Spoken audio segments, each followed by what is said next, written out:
우리 말씀 보겠습니다. 마태복음 20장 1절부터 16절까지 말씀입니다. 신약 성경 33쪽이 되겠습니다. 마태복음 20장 1절부터 16절까지 말씀을 제가 봉독해 드리도록 하겠습니다. 1절 말씀입니다. 천국은 마치 품꾼을 얻어 포도원에 들여보내려고 이른 아침에 나간 집주인과 같으니 그가 하루 한 데나리온씩 품꾼들과 약속하여 포도원에 들여보내고 또 제3시에 나가보니 장터에서 놀고 서 있는 사람들이 또 있는지라. 그들에게 이르되 너희도 포도원에 들어가라. 내가 너희에게 상당하게 주리라 하니 그들이 가고 제6시와 제9시에도 또 나가 그와 같이 하고 제11시에도 나가보니 서 있는 사람이 또 있는지라. 이르되 너희는 어찌하여 종일토록 놀고 여기 서 있느냐. 이르되 우리를 품꾼으로 쓰는 이가 없으니이다. 이르되 너희도 포도원에 들어가라 하니라. 저물매 포도원 주인이 청지기에게 이르되 품꾼들을 불러 나중 온 자로부터 시작하여 먼저 온 자까지 삭을 주라 하니 제11시에 온 자들이 와서 한 데나리온씩 받거늘 먼저 온 자들이 와서 더 받을 줄 알았더니 그들도 한 데나리온씩 받은지라. 받은 후 집주인을 원망하여 이르되 나중 온 이 사람들은 한 시간밖에 일하지 아니하였거늘 그들을 종일 수고하며 더위를 견딘 우리와 같게 하였나이다. 주인이 그 중에 한 사람에게 대답하여 이르되 친구여 내가 내게 잘못한 것이 없노라. 내가 나와 함께 한 데나리온의 약속을 하지 아니하였느냐. 내 것이나 가지고 가라. 나중 온 사람이 너와 같이 주는 것이 내 뜻이니라. 내 것을 가지고 내 뜻대로 할 것이 아니냐. 내가 선함으로 내가 악하게 보느냐. 이와 같이 나중된 자로서 먼저 되고 먼저 된 자로서 나중되리라. 아멘. 오늘은 포도원 주인의 비유라는 말씀을 함께 은혜를 갖도록 하겠습니다. 우리 지난주 우리는 1만 달란트를 빚진 자라고 했습니다. 그죠? 인간관계 회복에 온전한 관계 회복을 위해서 필요한 것이 뭐냐? 그것은 용서와 화해와 따뜻함이다. 그 얘기를 했습니다. 그러니까 여러분 이제 계속해서 천국 비유, 마태복음에서 말하는 천국 비유를 여러분 이렇게 들으면서 이제 기억해야 됩니다. 여기서 말하는 천국은 우리가 죽어서 가는 그것이 아니라 지금 마태가 우리에게 말하고 싶어하는 천국은 자 유대인들의 메시아 그 다윗과 솔로몬이 재건했던 그 나라, 마치 우리 대한민국, 일본, 여러분 미국처럼 그 국력이 있는 나라인데 하나님을 하나님으로 함부로 부르지 못하니까 하늘나라, 천국이라는 단어를 쓰지만 우리가 가지고 있는 개념의 천국이 아니에요. 그 천국이 아니고 이게 이 땅의 한국, 미국 같은 이런 나라의 개념이에요. 이 나라의 개념인데 정확하게 말하자면 하나님 나라인데 하나님을 하나님이라 함부로 부르면 안 되니까 여호와를 망령되이 부르지 말라 그래서 그렇게 함부로 안 부르니까 그래서 그냥 천국, 하늘나라라고 말하는 것이지 이게 우리가 지금 생각하는 천국이 아닙니다. 그러니까 지상 천국을 말하는 겁니다. 자, 그러니까 지상 천국은 뭐냐? 그러니까 구체적으로 지금 모든 얘기를 이렇게 종합해서 들어보면 이거는 이제 실체를 말하자면 그 실체는 바로 교회 생활이에요. 교회 생활. 너희가 예수 믿고 함께 교회 공동체에서 그죠? 하나님의 나라, 천국과 같은 삶은 이제 교회에서 생활할 건데 그 교회 생활에서의 인격적인 존재들끼리 하나님과 우리와의 관계도 중요하고 또 인간과 인간과의 관계도 중요하죠. 10계명도 보세요. 1계명부터 4계명까지 하나님과 우리와의 관계, 5계명부터 10가지 계명은 인간과 인간과의 관계예요. 그런데 이 관계가 깨어지고 와해되고 다투었을 때 이것이 회복되려면 무엇이 필요하다? 용서와 화해와 따뜻함이 필요하다. 이것이 온전한 관계다는 거죠. 여러분 오늘 그렇다면 오늘 본문도 어떻게 봐야 될까요? 여러분 최근에 넷플릭스에서 아주 유명한 드라마가 반영이 되었죠. 전 세계 1위를 차지했습니다. 바로 오징어 게임이라는 여러분 드라마 혹시 보셨습니까? 얘기는 들어보셨어도 아마 안 본 부분들이 많은데 제가 그 스토리를 잠깐 얘기하자면 이렇습니다. 456명이 게임에 참석을 합니다. 참석을 하는데 탈락할 경우에 목숨이 날아가 버려요. 죽게 됩니다. 그러니까 이게 일종의 생존 게임이죠. 어떻게든지 살아남아야 돼요. 그래서 최종적으로 남은 1등이 된 그 사람에게는 456억을 상품으로 주게 됩니다. 돈을 465억을 가지기 위해요. 죽지 않고 끝까지 살아남는 생존 게임이죠. 그런데 나중에 이제 이게 알게 되는 사실인데 첫 번째 참가자였던 1번을 가지고 있던 이 사람이 이 게임을 만든 사람이고 그리고 456번을 단 사람이 나중에 이 게임에서 승리를 하게 됩니다. 그리고 이 사람들이 나중에 이제 게임을 승리하고 이제 일상으로 돌아갔는데 나중에 이 두 사람이 다시 만나요. 다시 만나면서 그 1등을 한 사람이 물어봅니다. 도대체 이 게임을 왜 만들었냐고. 그럴 때 이제 이 사람이 뭐라고 얘기했냐면 이런 얘기합니다. 세상에서 돈 많은 사람과 돈 없는 사람이 가지는 공통점이 있다고 해요. 그게 뭔지 아냐? 사는 게 재미가 없대요. 사는 게 재미가 없어. 돈을 너무 많이 벌어도 여러분 돈을 너무 많이 가져도 여러분 우리가 볼 때는 사는 게 재밌을 것 같은데 아니래요. 재미가 없대요. 돈을 없는 사람은 돈이 없기 때문에 사는 게 힘들지만 돈을 너무 많이 벌어도 사는 게 재미가 없대요. 그래서 어릴 적에 자기가 골목길에서 놀았던 그 게임을 대상으로 6개의 게임이 있거든요. 그 게임을 하면서 그때 놀았던 그 추억을 생각하면서 또 여러분 인간의 어떤 생명을 담보로 하는 게임 요 두 가지가 전폭되면서 하는 요 게임 요게 얼마나 재밌냐는 거예요. 그 얘기가 주된 스토리입니다. 그런데 여러분 이 얘기를 왜 하냐면 여러분 지금 보세요. 우리는 마태복음을 통해서 대주제인 이겁니다. 천국은 어떻게 오는가? 하나님의 나라는 어떻게 오는가라는 주제로 함께 말씀을 우리가 나누고 있습니다. 그런데 여러분 우리가 이 지상 천국이 아니라 자 성경에는 천국이란 단어를 쓸 때 특히 신약에서 천국을 다녔을 때 지상에 있는 천국을 비유로 많이 합니다. 마태복음은. 그런데 여러분 사도 요한은 요한계시록에 갔을 때 우리가 가는 완성된 천국 거기는 뭐라고 하냐면 새 하늘과 새 땅 표현을 조금 다르게 씁니다. 그러니까 우리도 그렇게 관점으로 봅시다. 천국은 지상 천국이 있고 천상의 천국이 있는데 사도 요한은 그것을 새 하늘과 새 땅이라고 한자로 이제 신천지가 되겠죠. 근데 이게 신천지가 2단이 있다 보니까 신천지라는 단어를 좀 안 씁니다만 어쨌든 새 하늘과 새 땅에 우리가 갈 것이에요. 그런데 여러분 새 하늘과 새 땅에 들어가면 어떤 은혜가 있냐면 이제 우리가 먹고 사는 문제로부터 자유로움을 얻게 됩니다. 그죠? 새하늘과 새 땅. 여러분 새하늘과 새 땅은 바로 에덴 동산의 회복을 말하는데 여러분 아담과 하와가 먹고 사는 문제 때문에 스트레스 받거나 고민한 적 있어요? 없었어요. 근데 그걸 보면 먹고 사는 문제가 해결됩니다. 그런데 오늘날 우리 보세요. 우리 학생들이 학교 다니고 공부 열심히 하고 대학 진학하고 직장 생활하고 심지어 여러분 보십시오. 또 뭡니까 마음에 들지 않는 상세한 눈치만 이렇게 보면서 살아가는 이유가 뭐예요, 여러분? 그건 다 결국은 뭡니까? 돈 때문에 아닙니까? 그죠? 돈과 부귀를 통해서 뭐랄까 자아 실현을 위해서 자기가 하고 싶어한 것들을 실현하기 위해서 여러분 우리가 그런 생활을 합니다. 그런데 문제는 천국에는 이제 그 문제가 사라져 버려요. 천국에서는 새 하늘과 새 땅에는 그 문제가 사라집니다. 그렇다면 여러분 한번 생각해 보세요. 그러면 천국에서 오징어 게임으로 표현으로 말하자면 그럼 천국 가서 우리가 영원히 살 것인데 여러분 거기서 무슨 재미로 살까요? 여러분 혹시 그런 거 생각해 봤어요? 그럼 천국 가서 우리 무슨 재미로 살까? 돈 버는 재미도 없고 경쟁하는 재미도 없고 그럼 무슨 재미로 살까? 여러분 또 이제 이거죠. 인간이 이제 돈에 대한 엄청난 가치를 추구를 하는데 돈과 재물과 보석에 대해서 엄청난 가치를 추구하는데 그렇다면 천국에 들어가서 새 하늘과 새 땅에서는 그럼 어떤 가치를 가지고 살아갈 것인가? 이거를 한번 우리가 곰곰이 한번 생각해 봤으면 좋겠습니다. 제가 주일날 이렇게 아름다운 시간이지만 죄송합니다. 좀 더러운 예를 하나 한번 설명을 하겠습니다. 여러분 요즘은 다 수세식 화장실을 사용해서 요즘 그런 경우가 없지만 옛날에는 옛날 화장실 아시죠? 쪽으로 앉아서 푸세식 화장실이라고 거기를 하다 보면 특히 여름철 때 보세요. 그 밑을 이렇게 보면 그 밑에 뭐가 이렇게 꾸물꾸물 막 움직이는 것들이 있습니다. 여러분 파리 유충들이 그죠?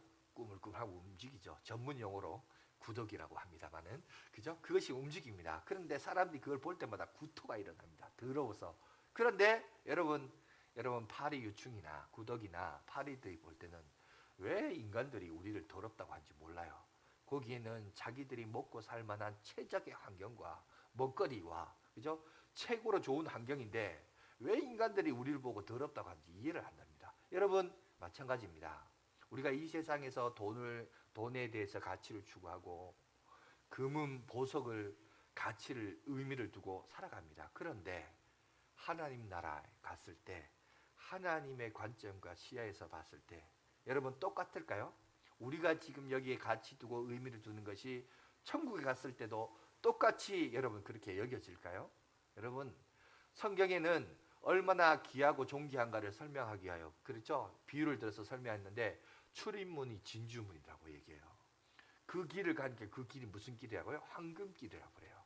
여러분 성경은 얼마나 여러분 아름답고 풍요로운가를 설명하려고 각종 보석을 비유를 들으면서 하나님의 나라 천국을 말하고 있습니다. 그만큼 이제 가치가 있다 그 얘기를 하는 거죠, 그죠? 그런데 여러분 한번 생각해 보세요. 여러분 금은 보석이 왜 가치가 있습니까? 가치가 있는 이유는 오늘날 우리가 살고 있는 이 세계에서 금은 보석이 가치가 있는 것은 희소성이에요. 희소성. 흔하지 않는 거예요. 귀하기 때문에 가치가 있는 거죠. 그런데 천국은 길이 황금길이라고 해요. 길바닥이 황금이에요. 그러면 거기서 희소성이 있어요, 없어요? 희소성이 떨어집니다.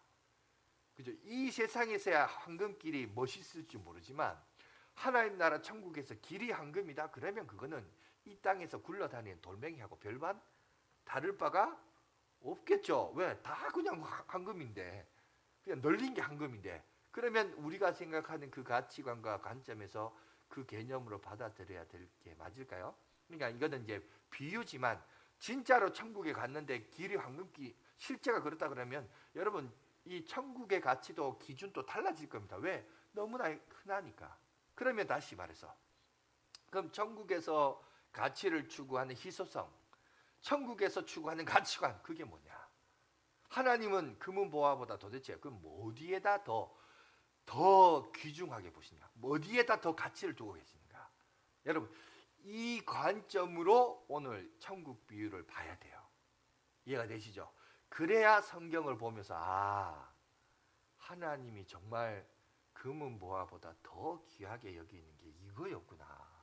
이걸 우리가 알 수 있고 이 가치를 쫓아 추구해야 여러분 오늘날 하나님을 믿는 백성으로서 받은 믿음의 삶을 살아갈 수 있다는 사실입니다. 그래서 오늘 이제 본문으로 들어가기 위해서 자 이제 오늘 본문이 마태복음 몇 장입니까? 20장이죠. 그죠? 여러분 마태복음 20장 정도 위치에 와 있다는 것은 어떤 상황이냐? 바로 예수님의 사역의 마지막 사역이었던 절정을 향하여 걸어가고 있습니다. 이제 지금 예수님과 그의 일행들은 예루살렘을 향하여 걸어가고 있습니다. 다시 말하자면 3년 이제 조금 넘게 예수님이 여러분 예루살렘 주변을 돌면서 예수에 대한 소문과 인기가 널리 퍼졌습니다. 널리 퍼지면서 여러분 사람들에게 많은 이슈와 관심거리와 요즘식으로 말하자면 엄청난 인기를 끌고 있었습니다. 그래서 먼 타지에서도 예수께 대한 소문을 듣고 예수를 보기 위하여 사람들이 몰려오기 시작했습니다. 왜?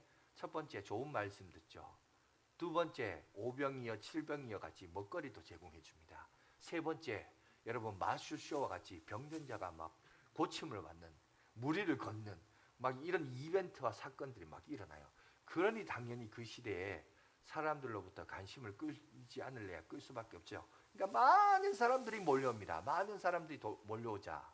자, 문제는 많은 사람이 몰려왔다는 게 문제가 아니라 이렇게 예수님에 대한 인기와 관심이 끌기 시작하고 그러면서 아까 말했던 유대인들이 기다리고 기다렸던 메시아 대망사상 솔로몬과 다윗 왕국의 재건이라는 여러분 그 꿈을 가지면서 예수님이 바로 그분이다.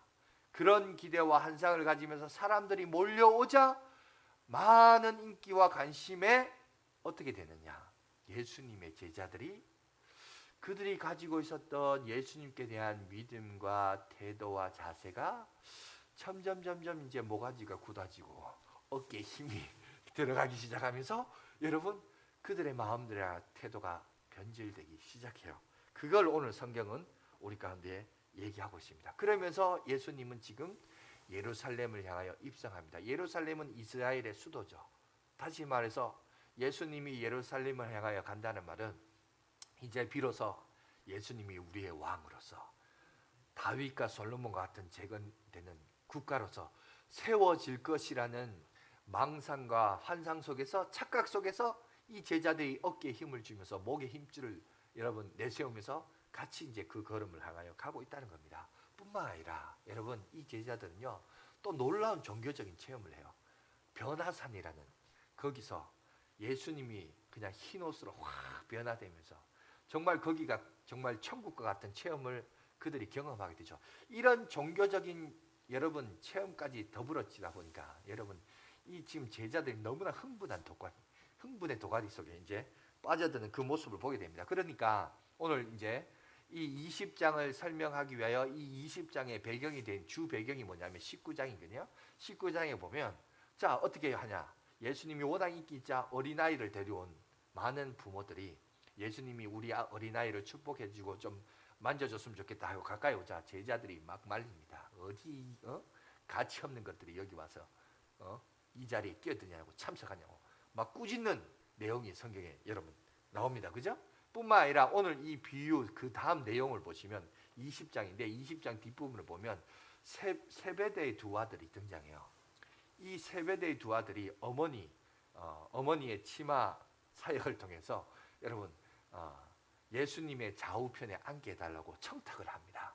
이 청탁하는 사건이 등장해요. 그리고 그 모습을 바라봤던 나머지 예수님의 제자들이 이것을 바라보면서 시기질투해요.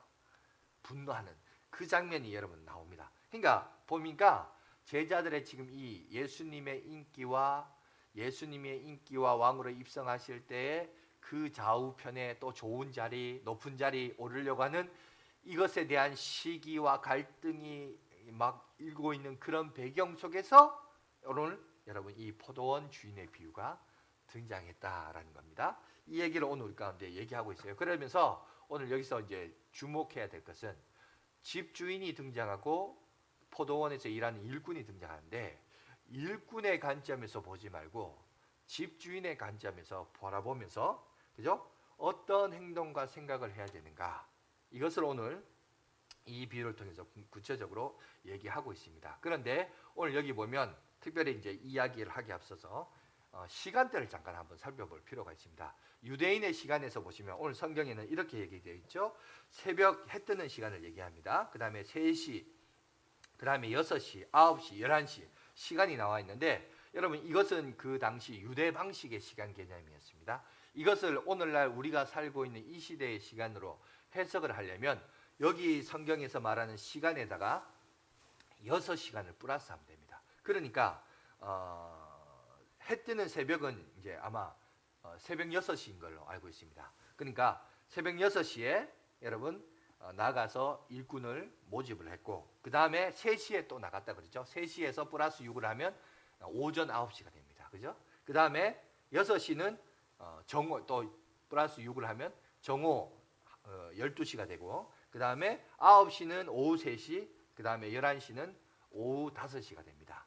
그죠? 그리고 이제 마감하는 것은 요 시간은 이제 12시로 되어 있지만 우리가 이제 플러스 6을 하면 오후 6시가 될 수 있을 거라고 봅니다. 그래서 오늘 이 비유 내용을 이렇게 들어가 보시면 이렇게 합니다. 오늘 이 포도원 주인이 일꾼을 구하게 하여, 오늘 포도원 주인은 하나님을 말하고 예수님을 말하겠죠. 그리고 일꾼은 하나님으로부터 건짐을 받은 하나님의 사역자들, 일꾼들을 말합니다. 오늘 우리들을 말해요.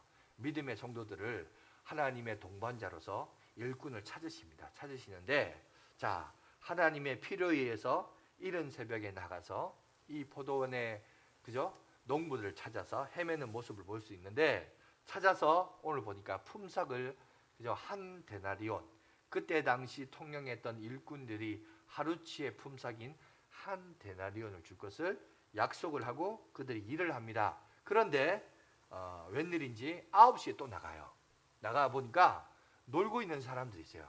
자, 성경에 보니까 놀고 있는 사람이 있는지라라는 것을 볼 때 오늘 여기서 그 이후에 나머지 일꾼들을 부르는데 이 주인이 나머지 일꾼을 찾는 이유는 주인의 필요에 의해서 일꾼을 찾는 게 아니라 뭐죠? 그 놀고 있는 일꾼이 불쌍해서 그들도 각 가정이 가장이고 먹고 살아야 되는데 일을 해야 되는데 일을 안 하고 놀고 먹고 있으니까 불쌍해서 지금 그죠? 다시 말해서 주인이 필요해서 그들을 부르는 게 아니라 그들을 그냥 가만히 두니 불쌍해서 그들을 불렀다라는 관점이에요. 그 얘기를 오늘 우리에게 하고 있죠. 그래서 오늘 여기 보면 새벽에 불렀던 여러분 종들과 그 이후에 부른 종들은 차이가 있습니다.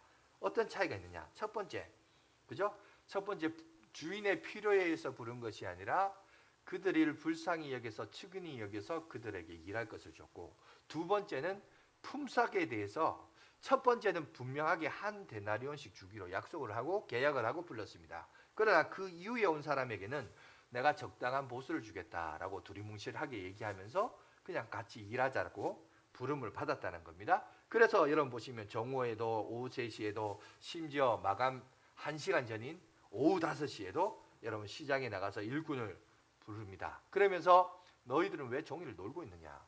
왜냐하면 우리를 불러주는 사람이 없어서 우리가 일할 수 없었습니다. 여러분 이러한 주인의 동정심과 자비에 의해서 그들이 부름을 받아서 그래서 열심히 일합니다. 일을 하게 됐는데, 그런데 보세요. 그리고 나중에 와서 이제 6시가 되었을 때, 문제는 저녁 6시가 되었을 때, 이 저녁 6시는 열심히 일한 종들에게는 기다렸던 보상이 주어지는 시간이죠. 그래서 쭉 모여들기 시작합니다. 계산을 합니다. 그런데 늦게 온 사람부터 먼저 계산을 해요. 근데 늦게 온 사람에게 얼마를 주냐? 한 데나리온을 줍니다. 그러니까 하루치 품삯을 주는 거죠. 고작 1시간 일했음에도 불구하고 하루치 품삯을 줍니다. 그런데 1시간 일했다는 사실을 알고 있었던 그 뒤에 기다렸던 일꾼들은 갑자기 기대심이 확 올라가요. 왜? 1시간 고작 일했는데 한 데나리온을 받네? 그럼 2시간 일한 사람은 두 데나리온. 6시간 일한 사람은 그죠? 6데나리온. 나는 12시간 새벽부터 왔는데 12시간 일했는데 그러면 12데나리온을 받지 않을까라는 기대심을 가지고, 아니 뭐 그 정도는 아니더라도 그래도 한 데나리온보다는 더 받지 않을까 이런 생각으로 기다렸더니 모든 사람에게 한 데나리온만 주는 거예요. 그러니까 어떤 일이 일어납니까? 이제 자기들의 기대와 바람하고는 다르게 한 데나리온만 오니까 여기서 이제 불평과 불만이 나와요.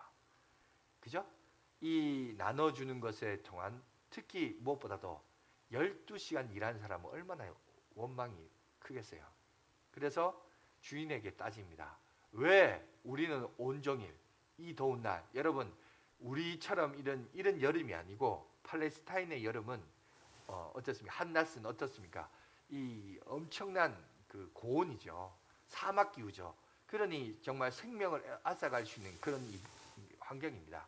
그렇게 하루 종일 일했는데 왜 한 데나리온만 줍니까? 라고 따집니다. 원망합니다. 그러자 주인이 뭐라고 합니까? 아니 내가 너와 한 데나리온 주기로 약속하지 않느냐?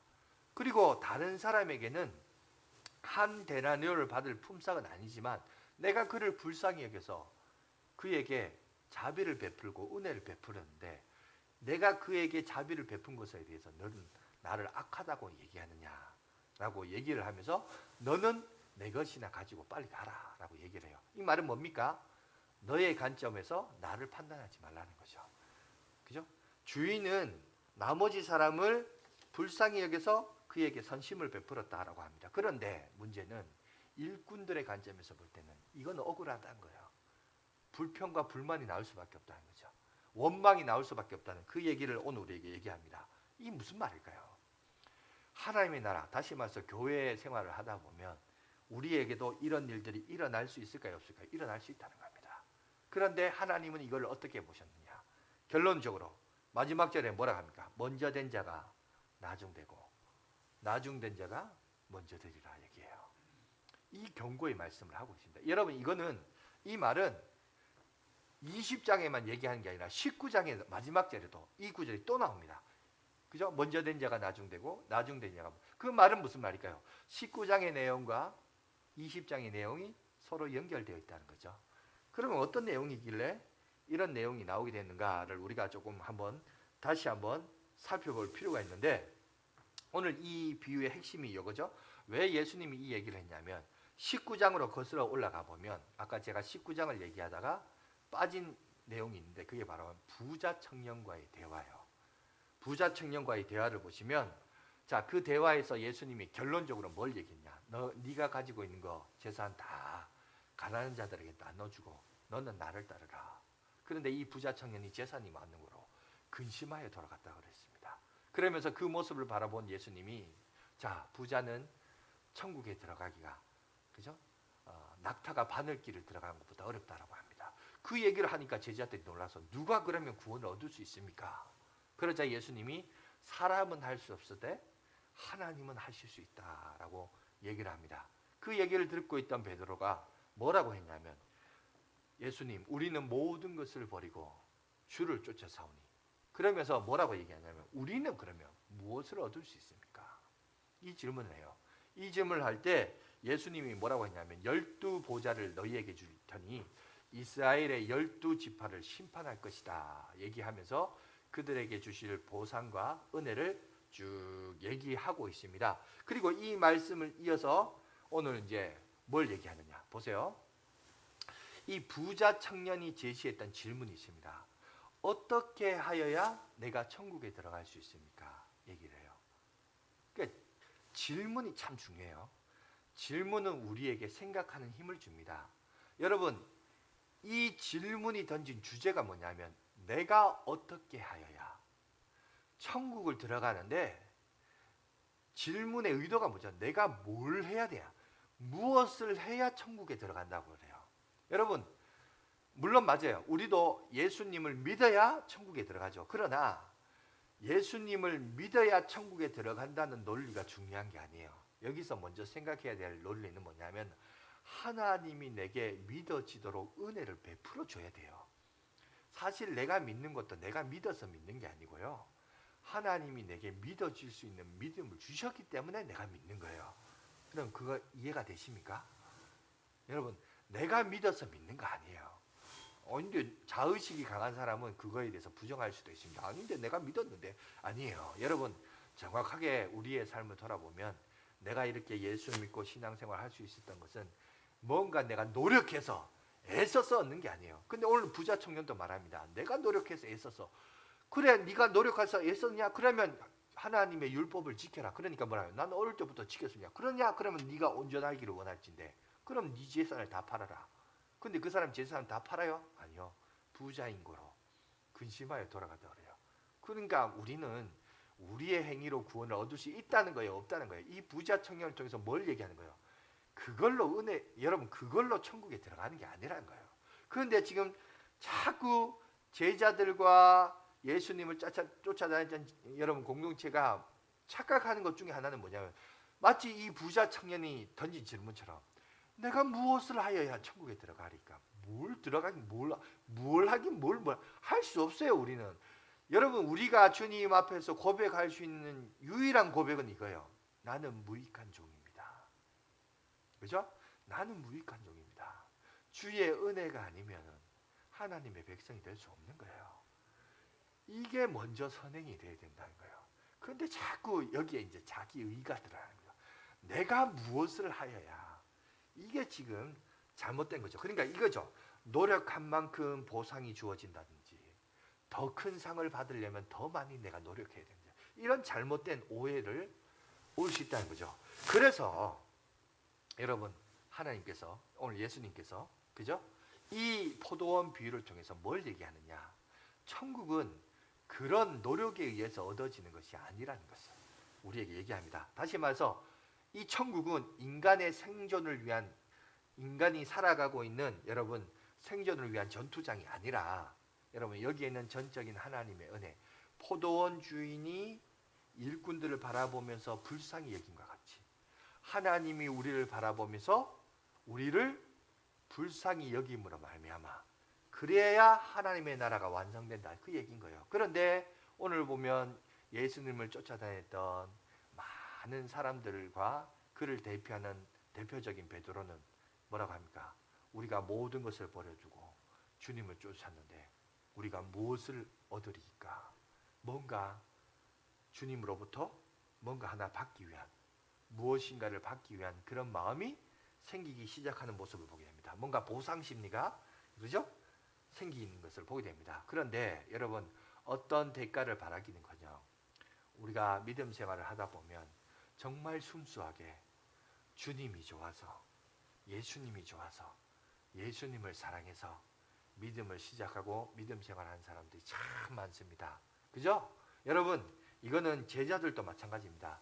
순수하고 깨끗한 마음으로 여러분 신앙생활을 하는데, 여러분 오늘 예수님의 제자들도 거기서부터 출발됐는데, 문제는 언제부턴가 예수님이 인기가 있고 사람들로부터 관심을 가지자 제자들도 목에 힘을 주기 시작하면서 뭔가 이제 나도 처음부터 예수를 쫓았으니, 예수님이 그렇게 인기가 없을 때도 나는 모든 것을 버리고 처자식도 버리고 부모도 버리고 내 직업도 버리고 예수님을 쫓았으니 주님이 이제 나에게 뭔가 하나 주시겠지.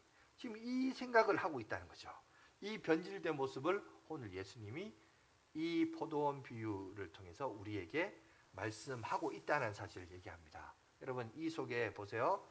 이기심과 자만심과 영웅심이 그 속에 갇혀져 있어서, 심지어 우리 가운데도 보면 종교적인 명예라도 얻기 위해서 이렇게 주의 몸된 교회에 나와서 헌신하고 봉사하는 사람들이 있다는 겁니다. 근데 이런 사람들에 대해서 여러분 조심하라는 겁니다.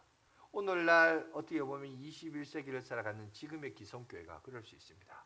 제가 전에도 그런 얘기했지만 이건 뭐 세상 사람들도 그렇게 보고 있으니까, 제가 고3 때 목사가 되기를 원합니다. 우리 담임 선생님한테 얘기해요. 담임 선생님이 교회를 다니지 분이 아니에요. 그런데도 너무 좋아하는 거예요. 여러분, 그 험한 길을, 어려운 길을 어떻게 가느냐, 이렇게 생각하는 사람은 가족들밖에 없어요. 가족들밖에 없고 나머지 사람들은 뭐냐, 와 잘 됐다고, 목사 그 성공하는 거라고, 출세하는 거라고. 세상 사람들도 그렇게 얘기해요. 야, 이거는 아닌데, 그죠? 이건 아닌데. 근데 어느덧 21세기의 교회도 점점 그렇게 가고 있어요. 마치 지금 제자들의 그 목에 힘을 주고 어깨에 힘이 들어간 것처럼 언제부턴가 목사도 명예직이 됐고 여러분 출세의 길이 되었고 이런 모습들이 있습니다. 그런데 오늘 예수님이 뭘 얘기하시느냐, 여러분 보세요. 우리는 많은 그리스도를 위하여, 그리스도를 위하여 이렇게 얘기하지만 사람들이 사실 그리스도를 위하여 자부하지만 사실은 그 속에는 감추어져 있죠. 겉으로는 그리스도를 내세우지만 사실은 자기 만족을 위하여, 그리스도를 통해서 자기 유익을 위하여 그렇게 살아가는 모습들이 있다는 겁니다. 더 많이 받기 위하여, 더 천국의 높은 자리 차지하기 위하여 그러려고 애쓰고 노력하는 거죠. 문제는 여러분 그것을 사모하는 거에 대해서 나쁘진 않아요. 나쁘진 않은데 뭐가 나쁘냐면 그것을 사모함으로 인하여 뭐가 나오냐, 불평과 불만이 나온 게 문제라는 겁니다. 오늘 여기서 얘기하는 것은 동기부여가 잘못된 것도 문제지만 더 큰 문제는 그것이 파생되어서 나오게 된 감정, 불평과 불만이 문제라는 거죠. 여러분, 우리가 살아가면서 솔직히 한번 생각해 봅시다. 선한 경쟁력이 있습니까? 경쟁을 하다 보면, 남들과 비교하고 경쟁을 하다 보면 그 속에서 선한 경쟁력이라는 게 있을까요? 반드시 거기에는 여러분, 그 사람, 나보다 실력이 좋은 사람이 있고 나보다 뛰어난 사람이 있으면 그 사람을 인정하고 박수 치는 거 물론 겉으로는 할 수 있어요. 근데 그 마음속까지 그러냐는 거예요. 그 속에 당연히 시기와 질투와 원망과 불평과, 그죠? 당연히 나오죠. 그런데 오늘 예수님이 뭐라고 하냐, 하나님의 나라는 그런 게 아니라는 거예요. 그런 나라가 아니라는 겁니다. 그 얘기를 오늘 우리 가운데 얘기하고 있습니다. 여러분, 먹고 사는 문제가 그때 당시 팔레스타인 봅시다. 팔레스타인 시절을 보시면 먹고 사는 문제가 너무나 어려웠습니다. 그래서 포도원 주인이 일꾼으로 불러주는 것 자체가, 여러분 그것 자체가 영광이었어요. 나를 일꾼으로 불러주는 것, 하루하루 살아가기 힘든 시절에 로마의 식민지하에서 살았기 때문에 거기에 식민지라고 여러분 생각해 보세요. 식민지에 자기 소유가 있다면 얼마나 있겠어요. 이 핑계 저 핑계 이 세금 저 세금 떼가면서 다 떼갈 거 아니에요. 주인들도 힘들 시절인데 소작농들은 살 수가 없죠. 그런데 거기서 일꾼으로 불러준 것만 해도 얼마나 감사해요. 일찍 부름을 받은 것 자체만으로도 감사할 일인데, 문제는 이게 이제 비교하고 대조하고 그렇게 하니까 이제 불평 불만이 나온 거죠. 근데 오늘 예수님이 뭘 얘기하느냐? 사실은 첫 번째 아침부터 일한 사람도 나를 일꾼으로 불러준 것에 대해 사실은 주인에게 무슨 마음을 가져야 돼요? 고마운 마음을 가져야 돼요. 나를 인정해주고 선별해줘서 나를 일꾼으로 삼아줬구나. 그래서 너무 감사하고 고마운 마음으로 그 일을 해야 되는데, 물론 처음에는 그렇게 했겠죠. 그런데 늦게 온 사람이 한 데나리온을 받으니까 나는 그 사람보다 더 많은 시간 일했으니 더 많이 받지 않을까? 이 얘기하는 거예요. 그런데 여러분, 우리 깊이 한번 생각해 보세요. 여러분, 한 데나리온도 얼마나 귀중해요. 그걸 알아야 되는데 우리는 이제 이거에 대해서 이제 비교의식이 워낙 강하니까. 그러니까 여러분, 하나님의 나라 천국 질서는 이렇다, 이걸 얘기하는 게 아니에요. 여기서 뭘 얘기하느냐? 우리의 잘못된 고질적인 잘못된 인간성, 이 본성을 지금 우리 가운데 지적한 거예요. 심지어 구원받고 하나님의 백성으로 살아가야 할 이 백성들도 자꾸 이런 관점으로 본다는 거예요. 그것을 예수님이 지적한 거예요. 그 당시 예수님의 제자들에게, 뿐만 아니라 21세기를 살아가는 오늘날 교회들에게 왜 비교하느냐는 거예요. 내가 너를 불러주고 구원 삼아주고 하나님의 일꾼 삼아준 거, 그 자체만으로도 할렐루야 아멘이지 않느냐. 네가 감사해야 될 거 아니냐. 왜 그걸 비교? 시계면 제 관점에서 보면, 내 아는 여러분 같이 동력하고 사역하고 공부했던 사람들 중에 뭐 힘든 어려운 여러분 목회하는 분들도 있어요. 그런데 어떤 친구는 나보다도 나이가 어리고 젊은 애도 불구하고 더 큰 교회에서 사역해요. 사례비 뭐 얼마 받고 뭐 집 좋은 데 사고 좋은 차 몰고 막 그래 뭐 하나 사줄게 막서 뭐 밥 한 끼 대접하고 이러면 솔직히 좀 기분 안 좋아요. 저도 안 좋은데, 근데 그런 거를 지금 예수님이 지적하는 거예요. 그런 거 부러워하지 말라는 거예요. 그런 거 비교의식 갖지 말라는 거예요. 그런데 여러분, 우리 교회 안에서도 그럴 수 있다는 거죠. 내가 이 교회에 먼저 왔는데, 이 교회에서 내가 얼마나 오랫동안 사역했는데, 이제 막 와가지고 신앙생활하는데 목사님은 그 사람만 좋아하고 말이야, 그 사람만 칭찬하고. 우리가 그럴 수 있잖아요. 그죠? 그 사람만 주목하고. 여러분, 그럴 수 있습니다. 그런데 그러지 말라는 거예요. 이게 인간이 가진 잘못된 본성과 기질에 대해서 오늘 예수님이 지적하고 있는 거예요. 순수한 마음으로 돌아가라는 겁니다. 왜 언제부턴가 이걸 잃어버렸을까? 여러분, 이거를 따지고 계산했던, 시간적인 개념을 따지고 시작했던 이 사람들도 사실 처음에 들어갈 때는 어땠어요? 처음에는 순수했어요. 그런데 언제부턴가 이놈의 그 짬밥이 뭔지, 이 짬밥이 차이니까 이제 모가지에 힘이 들고 어깨에 힘이 들어가면서, 자보다는 내가 낫지, 쟤보다는 내가 우리 교회에서 헌신하고 투자한 게 얼만데, 이런 개념과 관점으로 본다는 거예요. 그런데 여러분 보세요. 하나님의 나라, 하나님, 여러분 이 교회에 이 주님의 나라의 주인이신 주님은 그런 관점으로 보지 않았다는 겁니다. 보세요.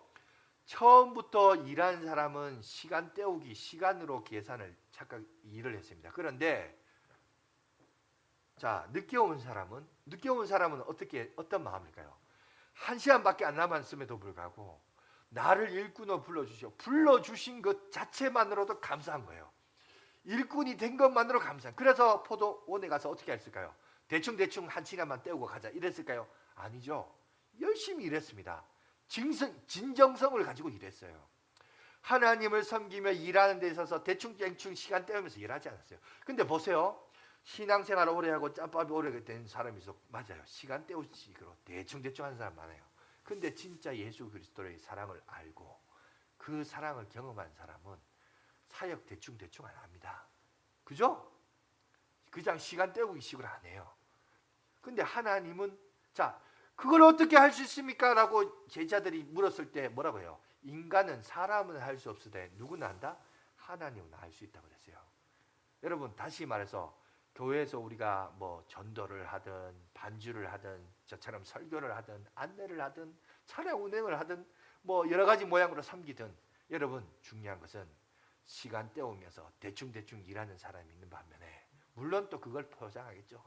이 온갖 살인적인 태양빛 아래서 우리가 일했는데, 우리가 이 교회가 엄청나게 힘들었을 때 우리가 이 양화진 교회를 지켰는데 하나님 우리는 무시하십니까? 여러분 아니에요.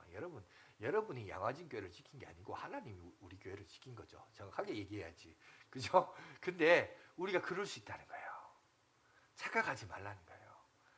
하나님이 다 하신 거죠. 그죠? 그러니까 우리가 이걸 참 조심해야 되는구나. 하나님이 보는 관점과 우리 인간이 보는 관점이 다르구나. 여러분 여기서 핵심이 뭐예요? 이겁니다.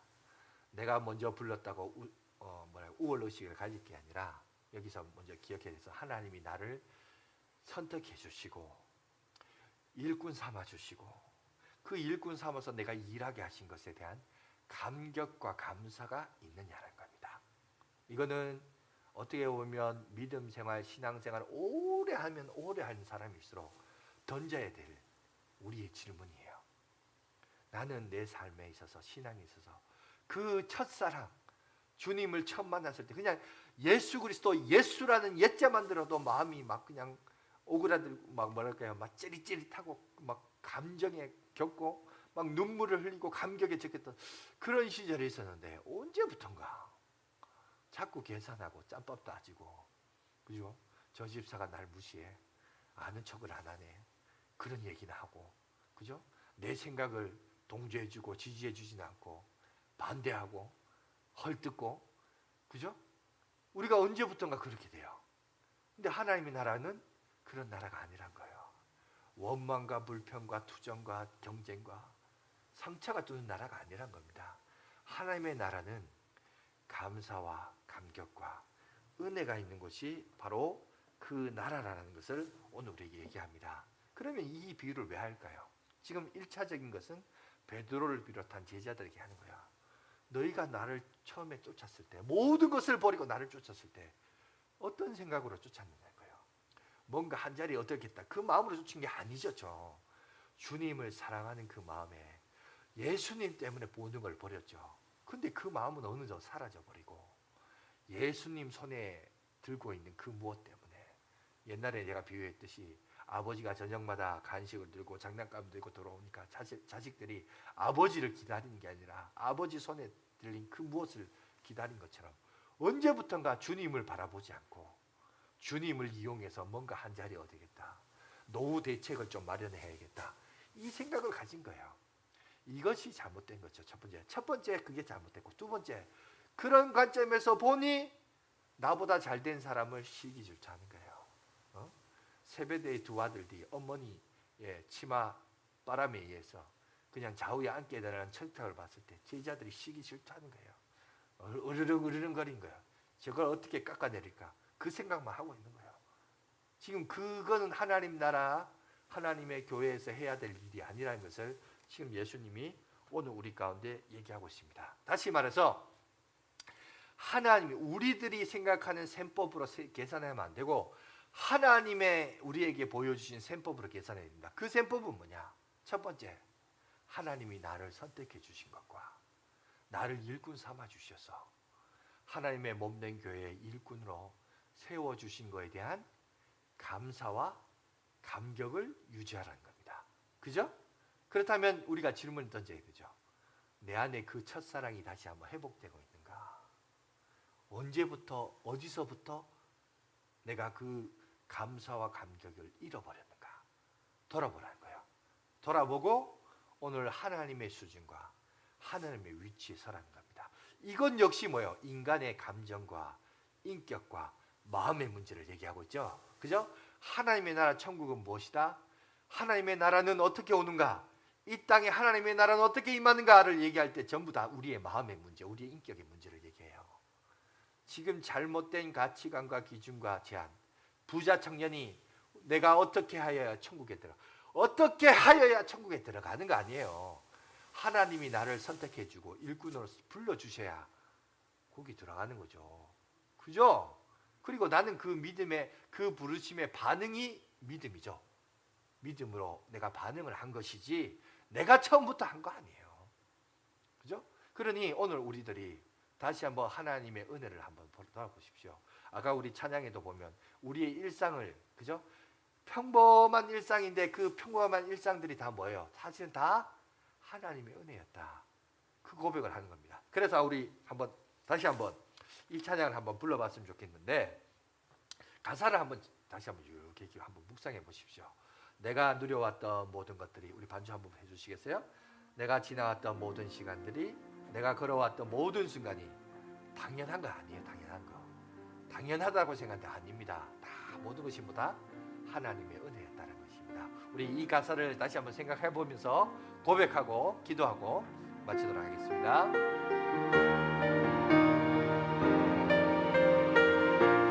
내가 누려왔던 모든 것들이, 내가 누려왔던 모든 것들, 내가 지나왔던 모든 시간이, 내가 걸어왔던 모든 순간이 당연한 건 아니라 은혜였어. 아침 해가 뜨고 저녁은 오고, 봄의 꽃향기와 가을의 열매, 변하는 계절의 모든 순간이 당연한 건 아니라 은혜. 2절입니다. 내가 이 땅에 태어나 사는 것, 내가 이 땅에 태어나 사는 것, 어린아이 시절과 어린아이 시절과 지금까지 숨을 쉬며 살며 꿈을 꾸는 삶, 당연한 건 아니라 은혜. 내가 하나님의 자녀로 살며, 내가 하나님의 자녀로 살며 오늘 찬양하고 예배하는 삶, 복음을 전할 수 있는 축복이 당연한 건 아니라 은혜. 아멘. 모든 것은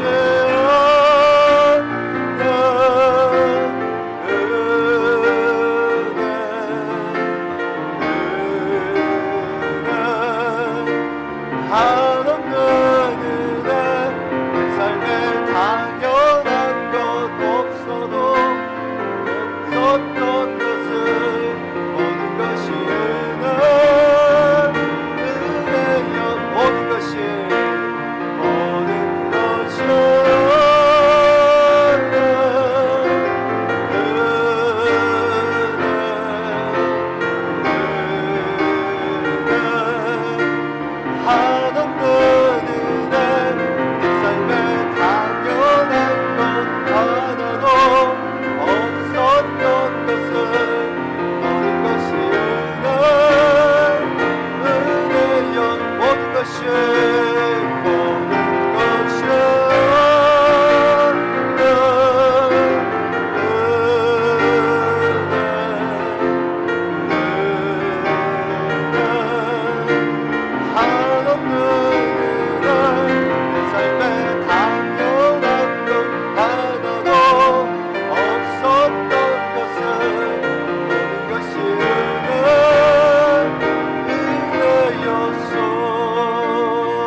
다 같이 한번 기도하도록 하겠습니다. 하나님,